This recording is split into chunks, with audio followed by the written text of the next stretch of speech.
اصل کافر، آج بھی اصل کافر یہود و نصارہ ہے۔ نبی صلی اللہ علیہ وسلم کے وقت میں بھی یہود و نصارہ تھے، یعنی پہلی قومیں تو گزر گئی۔ جب حضرت موسیٰ علیہ السلام آئے ہیں تو اس کے بعد سے یوں سمجھ لو کہ پھر سب سے بڑے کافر یعنی حضرت موسیٰ علیہ السلام نے ان کو ہدایت بھی سکھائی، ہدایت بھی رہے، انبیاء علیہ السلام ان میں آتے رہے، عیسیٰ ابن مریم تک انبیاء کا تانتا بن گئے ان میں، اس کے باوجود ان کا کفر نہ گیا۔ نبی صلی اللہ علیہ وسلم کے بعد دنیا دو حصوں میں تقسیم ہو گئی، اہل ایمان یہود و نصارہ، باقی سب برائے نام ہے۔ کیونکہ ہندوستان کا کیا حیثیت ہے، ہندوستان کیا حیثیت ویتنام وغیرہ کی ہے؟ کوئی حیثیت نہیں چائنا کی، کوئی حیثیت نہیں جاپان کی۔ یہود و نصارہ اصل ہے کفر میں، یا اسلام یا یہود و نصارہ، تو مقابلہ اسلام اور یہود و نصارہ کا ہے۔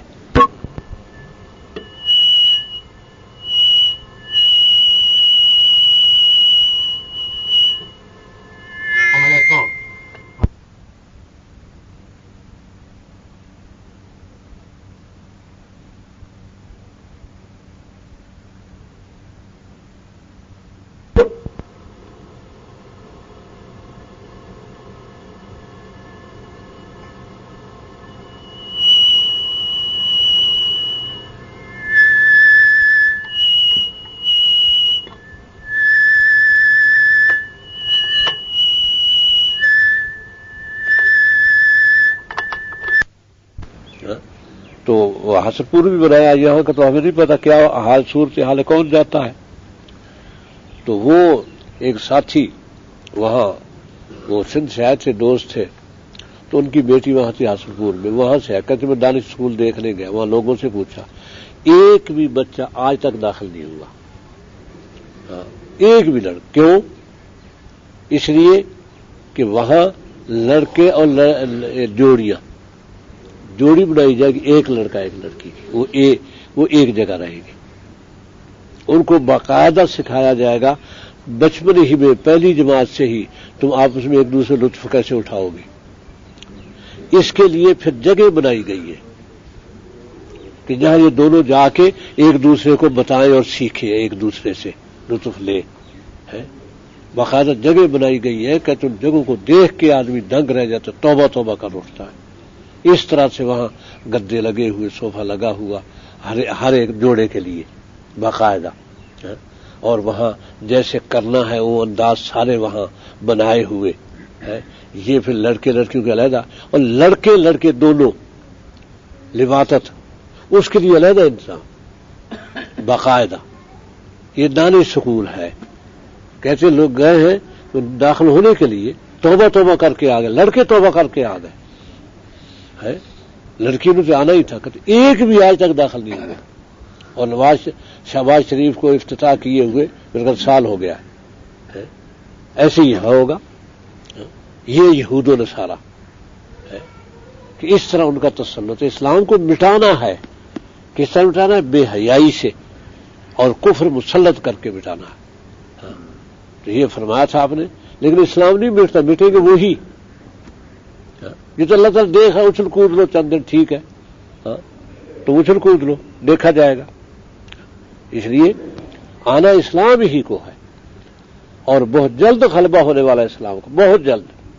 اب ان کی نقم آگے دیکھنا کہ 10 سال ٹکرے ماری پہاڑوں سے ہے، اور طالبان کے جو عقیدتمند تھے وہ بھی بدگمان ہو گئے تھے طالبان سے، کہ مان لیتے ان کی بات، اب کیا ہفتے بھر میں سارے ختم ہو جائیں گے، ہفتے بھر میں ختم ہو جائیں گے، مان لیتے ان کی، ہفتے بھر کیا، اب تو 7 دن کا ہوتا ہے، یہ تو 10 سال گزر گئے، اور آپ بیٹھے ہیں زخم چاٹتے، کہتے وہاں سے، کیونکہ ادھر تو خبریں نہیں آتی، جو کئی چھان کے خبر آتی ہے تو وہ یہ ہے کہ بھاگ رہے ہیں، بری طرح مار پڑ رہی ہے، روزانہ جا رہے ہیں، یہ بہت بری طرح مار پڑ رہی ہے، بہت برا حال ہو چکا ہے وہاں، نکلنے کی جگہ نہیں ہے کہیں، طالبان جانے نہیں دیتے، گھیر لیتے ہیں، جائیں کہاں ہے؟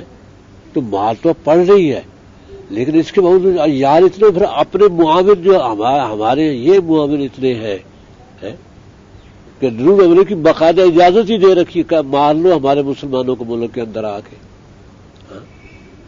ابھی تک بھی ان کا غلبہ باقاعدہ قائم ہے پاکستان پر. وہ پاکستان پہ اصل قبضہ کرنا چاہتے ہیں اب کہ ان میں وہ خدا مقام نہیں ہے جو وہاں تھا، جو ہم نے دیکھا طالبان کا. یہ قابو آ جائیں گے. ہم ان پر قابو پانا چاہتے ہیں. یہاں سے مدارس کا خاتمہ چاہتے ہیں. مدارس مکمل ختم ہو جائے، مسجدیں مکمل ختم ہو جائیں. مجھ کو لگا مشرف کو لگایا تھا اس کام پہ، اب ذلیل ہوتا پھرتا ہے. اسے جامعہ افسہ نہیں ختم کرنا تھا. جامعہ افسہ کے بعد فوج کہا تھا تمام مدارس اسی طرح ختم کر دو. اس کا باقاعدہ بیان ہے، تمام مدارس اسی طرح ختم کر دو. مدارس کر رہے ہیں تو ذلیل ہو گیا ہمیشہ کے لیے.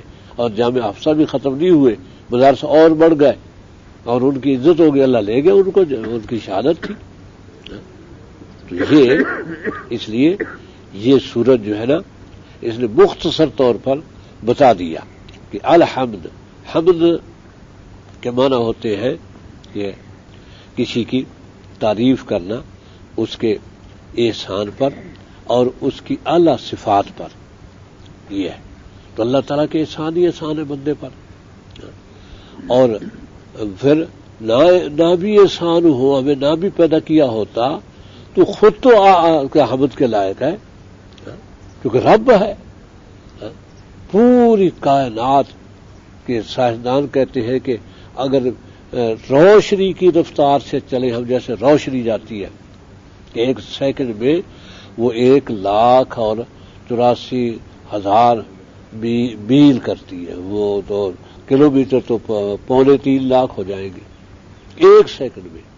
اتنا تیز چلو، چلتے چلتے 1 کروڑ سال اتنے تیز چلتے رہو تو دنیا کے آخر میں پہنچو گے. کہتے سائنسدان نے اب جو تحقیقات ہیں دنیا کے آخر میں پہنچو گے. اتنی بڑی دنیا ہے وہ ساری دنیا کو قائم رکھے ہوئے. دنیا میں کوئی فساد نہیں ہے، فساد ہمارے ہیں. یہ فساد سب ہمارا ہے. ظاہر الفساد فی البر والبحر بما کسبت ایدی الناس. بر و باہر میں اللہ نے فرمایا سارا فساد لوگوں کے اپنے ہاتھوں کی کمائی کا ہے. ورنہ نظام تو چل رہا ٹھیک تھا. چاند اپنے وقت پہ نکلتا، سورج اپنے وقت پہ ڈوبتا، اپنے وقت پہ نکلتا ہے. سارے ستارے اس طرح، بادل اپنے وقت پہ آتے ہیں برساتے ہیں، ہوائیں اپنے وقت پہ چلتی ہیں. اس کے نظام میں نہیں گڑبڑ ہم نے کی ہوئی ہے. یہ اس لیے وہ لائق حمد ہے. الحمدللہ، حمد اللہ کی. پھر رب العالمین ہے، تمام جہانوں کا رب. تو رب وہ ہوتا ہے جو تربیت کے سامان مہیا کرے، تربیت کرے. وہی ہمیں پالتا ہے. بچپن میں اب جو اغوا کار ہیں کیسے بچے اٹھا لے جاتے ہیں، ماں باپ روتے رہ جاتے ہیں. وہ ان سے وہی بچاتا ہے. اب جو اٹھ جاتے ہیں بچے وہ ہماری اپنی بدتمیزیوں سے، ورنہ وہ بچاتا ہے، تحفظ کرتا ہے. بچپن میں ماں تو اس وقت تک جب تک بچہ چلنے قابل نہیں ہوتا پابند ہے بیچاری، اور ماں دے دی. پھر سب سے بڑی بات تو یہ کہ اللہ نے ماں دی. ماں کا بدل ہی کوئی نہیں. ماں دی جو راتوں کو سینے سے لگائے ہوئے کوئی سیر میں گھوم رہی ہے سردی کی رات میں، کیونکہ بچے کو پتہ نہیں نمونیا ہو گیا ہے، کیا ہو گیا ہے، چپ نہیں ہوتا، رو رہا ہے، بس تڑپ رہا ہے، تو وہ بھی ساتھ تڑپ رہی ہے. اور اس کا پیشاب پخانہ اپنے بستر پہ برداشت کرتی ہے. عجیب ہے ماں. اور پھر چند لمحے ادھر ادھر ہو جائے تو تڑپ جاتی ہے. کیسے ماں دی، ورنہ ضائع ہو جاتے ہم. ماں دی کہ بچہ ضائع نہ ہونے پائے. پھر جب چلنے پھرنے قابل ہو گیا پھر بھی پیچھے پیچھے پھرتی، کہیں گر نہ پڑے، کہیں چوٹ نہ آ جائے اسے. پھر کیسے چیزیں چھپا چھپا کے رکھتی، کیسے لباس بناتی، کیسے اسے نہلاتی ہے، کیسے پالتی ہے. اس لیے رب ارحمہما کما ربیانی صغیرا. اللہ تعالی نے فرمایا کہ ان کے لیے دعا مانگو ماں باپ کے لیے کہ رب ارحمہما، اے رب رحم فرما ماں باپ پر، کما ربیانی صغیرا، جیسے بچپن میں مجھے پالا. یہ اس کی مثال نہیں ملتی. بچپن میں مجھے پالا، نہ ہمیں شعور تھا نہ کچھ تھا، کیسے ماں نے پالا.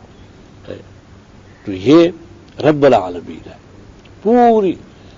حتیٰ کہ جانور اپنے بچے سے اتنا پیار کرتے ہیں وہ بیچارے پال نہیں سکتے بچپن میں. تھوڑے دن میں، لیکن بچے ان کے ایسے پیدا ہوتے ہیں کہ چند دن میں خود کفیل ہو جاتے ہیں، ان کو ماں کی ضرورت ہی نہیں رہتی. بچے ہوتے ہی ایسے ہیں. لیکن پھر بھی ماں دی کہ جب پیدائش کے وقت ماں ہو وہ سنبھالے. رب العالمین، تمام جہانوں کا رب ہے، کیوں نہ حمد ہو اس کے لیے. الحمدللہ رب العالمین، اللہ کے لیے حمد ہے جو رب العالمین ہے. اور پھر یہ کہ الرحمن الرحیم، بہت مہربان ہے، بہت رحم کرتا ہے. ورنہ ہمارے گناہ جو ہے اللہ کے ایک دن کا احسان نہیں اللہ کا دے سکتے. جب آدمی بوڑھا ہوتا ہے تو ایک ایک عضو دکھنے لگتا ہے، تب سمجھ میں آتی کہ اتنی بڑی عمر تک یہ اعضاء کیسے کام کرتے تھے، اور میرا تو کوئی دخل نہیں تھا. آپ نے فرمایا، حدیث میں آتا ہے کہ 360 پٹھے ہیں جسم میں، اعصاب 360، اور ہر ایک پٹھے پر ہم پر صدقہ لازم ہے. کیوں کہ رات کو سوئے صحیح سالم اٹھایا اللہ نے. سارے پٹھے کام کر رہے ہیں اپنا، اور کہتے کہ ریڑھ کی ہڈی میں سارے پٹھے، اور ڈاکٹر کہتے دکھائی نہیں دیتے، وہ بہت باریک ہیں اور پوری طاقت ان میں ہے. جب ایک پٹھا کٹ جائے بازو کا تو بازو ختم. بس ایک ہمارے اوقاف کے مینیجر تھے، ان کے ریڑھ کی ہڈی میں کوئی خامی تھی تو کا آپریشن ہوگا، آپریشن کیا تو ٹانگ ختم ہو گئی. ٹانگ ختم، میں نے دیکھا، میں نے کہا یہ کیا آپریشن کرایا تھا، ریڑھ کی ہڈی کا ٹانگ ختم ہو گئی، پھر ٹھیک نہیں ہوتی. تو انہوں نے کہا جی یہ ہم اس پٹھے کو بچا نہیں سکتے، ریڑھ کی ہڈی کا آپریشن کرتے پٹھے کو نہیں بچا سکتے کیونکہ دکھائی نہیں دیتے وہ پٹھے. اب کیونکہ یہ ٹوٹا ہے، کٹا ہے، اپنی جگہ پر ہے، جڑ سکتا ہے لیکن کچھ تقدیر جوڑے گی. نہ جڑا تو آپ ساری زندگی معذور ہیں. کوئی ڈاکٹر دنیا کا نہیں جوڑ سکتا. ہاں جی، آخر وہ 1 سال کے بعد ان کی ٹانگ میں حرکت آ گئی، پھر وہ ٹھیک ہے، اگلے سال ٹھیک ہو گئے، پٹھا جڑ گیا. تو 2 سال وہ ایسے ہی ٹانگ رہی، بس لٹکتی رہی. اب بتاؤ یہ ہم کہاں سے لائیں گے پٹھے؟ زبان بھی اسی سے بولتی ہے. ہمارے وہ مولانا محمد خان صاحب کے بھانجے مولوی عبداللہ یہ پڑھ رہے تھے 17واں یا 18واں پارہ حفظ کر رہے تھے، اچانک آواز ختم ہو گئی، ہے ہی نہیں آواز. بہت زور لگا کے بس ہوا نکلتی ہے منہ سے، آواز نہیں نکلتی. کراچی کے سارے ڈاکٹروں کو دکھایا، انہوں نے کہا جی تعلیم فوراً ختم کرو. کسی استاد نے، کیونکہ کاری مارتے بھی تو کسائیوں کی طرح ہے نا، یہ ہے کہ مارا ہے کسی استاد نے، اس کے مارنے پر وہ پٹھا ٹوٹ گیا جو آواز کا پٹھا ہے. وہ جڑ سکتا ہے لیکن اللہ ہی جوڑے تو، ورنہ یہ ساری زندگی بس ہوا ہی نکلتی رہے گی. 2-3 سال بعد جناب ایک دم آواز شروع ہو گئی. یہ ایسے ہی ان کا دوسرا ایک بھتیجا تھا، اس کے ساتھ بھی یہی ہوا، تو بس ختم ہو گئی آواز. اس کو بھی پڑھائی چھوڑوائی. تو ان کی آواز تو بہت سالوں بعد بحال ہوئی. تو وہ بکریاں چراتا تھا، دیہات میں بیچارہ پھرتا تھا، پیاس لگی، گھر دور تھا، گرمی تھی، پیاس بہت لگی، بکری کو چھوڑ کے کیسے فصل میں پڑ جائے گی. اچانک پانی، بس وہ پانی تو بھول گئے، وہ کہ اشرف بول پڑا، چلو اشرف وہ کہ بیچارہ پانی، وہ پھر اس پانی تو لا کے دو جسے اللہ کی قدرت ہے، اندازہ کرو. اس لیے یہ پٹھے بڑے قیمتی ہیں. ہر پٹھے پر روزانہ لازم ہے کہ صدقہ دو. فرمایا پھر جو اللہ کی تسبیح کرتا ہے یا جو اللہ کے 2 رکعت صبح پڑھ لے اشراق کے تو شکر ادا ہو جاتا ہے. 360 کا صدقہ ادا ہو جاتا ہے روزانہ کا. ایسے نمازیں جو ہے صدقہ ادا کرتی ہے وہ، تو ہم بحال رہتے. جو نہیں کرتا اس کے ذمہ رہتا ہے تو ظاہر ہے کہ پھر جو دوسری نیکیاں کرنے کی طلب ہے ٹھیک ہے، اگر نہ نیکی ہوئی تو پھر آگے بھگتنا پڑے گا. کیونکہ یہ نعمتیں، یعنی جسم انہی پٹھوں پر سارے جسم کا دار و مدار ہے. انگلی کے بھی پٹھے ہیں، ہر چیز کے پٹھے ہیں. جو پٹھا ختم تو بس وہ عضو ختم، یا ٹوٹ گیا تو عضو بس ختم. تو اس لیے وہ رب العالمین اور رحمان ہے کہ ہماری بدتمیزیوں پر یہ پٹھے چھینتا نہیں ہم سے، کیونکہ اوباما کو بھی دے رکھے، بش کو بھی دے رکھے، مشرف کو بھی دے رکھے، زرداریوں گیلانیوں کو دے رکھے، سارے پٹھے. وہ خوب نافرمانیاں کر رہے ہیں، کھل کے عیاشیاں کر رہے ہیں، ساری دور لوٹ لاٹ کے جمع کر رہے ہیں اپنی تجوریوں میں، عوام بیچارے بھوکے مر رہے ہیں. کوئی بات نہیں، کیونکہ رحمان ہے اس لیے مہلت دیتا ہے، رحم کرتا ہے، پکڑے گا جب پکڑے گا، لیکن رحمان ہے. ہاں جی، اور رحیم ہے. رحمان کی صفت تو فائدہ اٹھاتے ہیں اس سے کافر بھی، رحمان کی صفت سے، لیکن جو صفت رحیم کی وہ صرف اہل ایمان کے لیے ہے. یہ قیامت میں کافر پر کوئی رحم نہیں ہوگا، قطعاً رحم سے مکمل محروم. اہل ایمان پہ رحم ہوگا تو وہ رحیم ہے کہ وہاں گناہ بخشے گا، شفاعتوں کا موقع دے گا بندوں کے لیے. اور پھر جہنم جس نے کی نہیں لیکن جہنم میں تو پڑھنا ہی پڑھنا ہے پھر. تو وہی جانتا ہے کہ کس کو بخشنا ہے. کوئی ایک ہی کلمہ ایسی نیت سے پڑھتا ہے کہ وہ نیت اس کی قبول ہو جاتی ہے اور بخشا جاتا ہے. وہ ساری زندگی کلمہ پڑھتا رہتا، اللہ کو قبول نہیں کرتا کیونکہ نیت ایسی نہیں ہے. وہی جانتا ہے کہ جنت کس کے لیے اور جہنم کس کے لیے. تو یہ ہے کہ ایک ہی نیکی بعد دفعہ جنت میں پہنچا دیتی ہے. حدیث میں آتا ہے کہ ایک شخص قیامت میں آئے گا تو گناہ کا دفتر کھول دیں گے اللہ. ہاں کہ بندے دیکھ، کوئی زیادتی تجھ پر ہوئی نہیں ہے رب، سارے میں نے کیے گناہ، واقعی کوئی زیادتی نہیں ہوئی مجھ پر. آپ مایوس ہو جائے گا کہ اب تو جہنم کے علاوہ چارہ ہی نہیں. اللہ کہیں گے ٹھہر، تیری ایک نیکی ہے میرے پاس. وہ کہے گا ایک نیکی سے کیا بنے گا؟ ایک چٹ آئے گی جس پہ لکھا ہوا لا الہ الا اللہ محمد الرسول اللہ، بس یہ چٹ آئے گی. وہ کہے گا اس چٹ سے کیا بنتا؟ کچھ بھی نہیں، لا الہ الا اللہ ہی تو ہے. کہے گا ٹھیک ہے، تیری ایک نیکی بھی میں نیکی ضائع نہیں کرتا، ایک ہے تو صحیح نا لا الہ الا اللہ کی نیکی.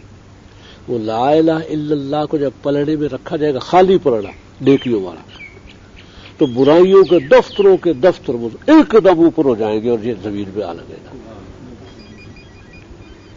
اللہ تعالیٰ فرمائیں گے ساتوں آسمان رکھ دو اس پلڑے میں، یہ پلڑا نہیں اٹھتا.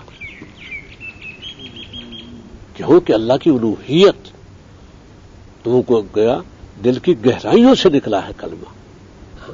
اور ظاہر ہے کہ روس میں جنہوں نے کلمہ بچایا، اب کوسوو والے اور بوسیدیوں والے بیچارے جو تھے، ان پر یہود و نصارہ نے کیوں ظلم کیا کہ کلمہ نہیں چھوڑتے. نہ ان کو نماز آتی ہے، کیونکہ نماز پر تو روس کے زمانے میں پابندیاں تھیں، نماز نہیں پڑھ سکتا کوئی.